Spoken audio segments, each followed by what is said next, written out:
The Loudest Quiet by Dixie Darlin. The salty air licked at her lips, the gentle ocean breeze combed through her loose pink mane. A single teardrop fell from her closed eyes, tumbling down into the crashing waves below. The cliffside had been their favorite spot, sitting to watch the sunset fade away into the horizon. Now it only served as a reminder that her love was no longer hers. Her heart constricted at the memory of him. His smile, his laugh, the way he brought joy to her life with just a snap of his fingers, being there for her when everyone else was too preoccupied in their own personal lives.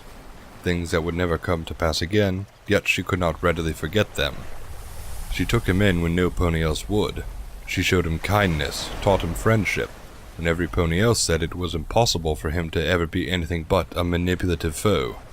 They were wrong, she'd say. They didn't really know him like she did. He would never do anything to hurt her. But she had mistaken his friendship for love.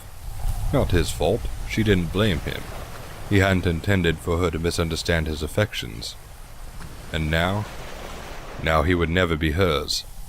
He had gone to another, bestowing all the love he had to share onto some pony else. All the love that the kind yellow Pegasus wished had gone to her instead. She knew it was selfish to think this way. She should be happy for him. That's what friends do, after all. She tried not to be jealous of his beloved.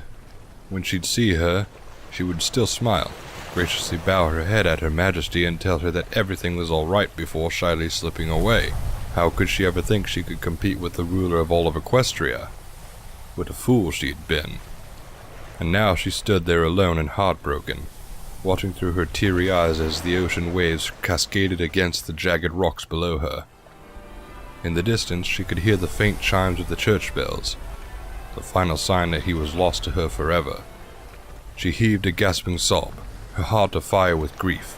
She gazed out at the burning sun hovering just above the horizon.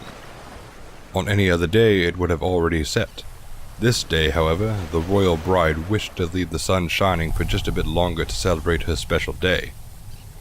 Yet all it did was mock the grieving Pegasus standing on the cliffside. She inhaled a shaky breath, her wings firmly clutched at her sides. She whispered a faint, "I love you," and wished him all the happiness in the world. And then she leapt from her perch, soaring momentarily in midair before diving down to the rocks below. Her wings never opened to save her. She was always good at falling.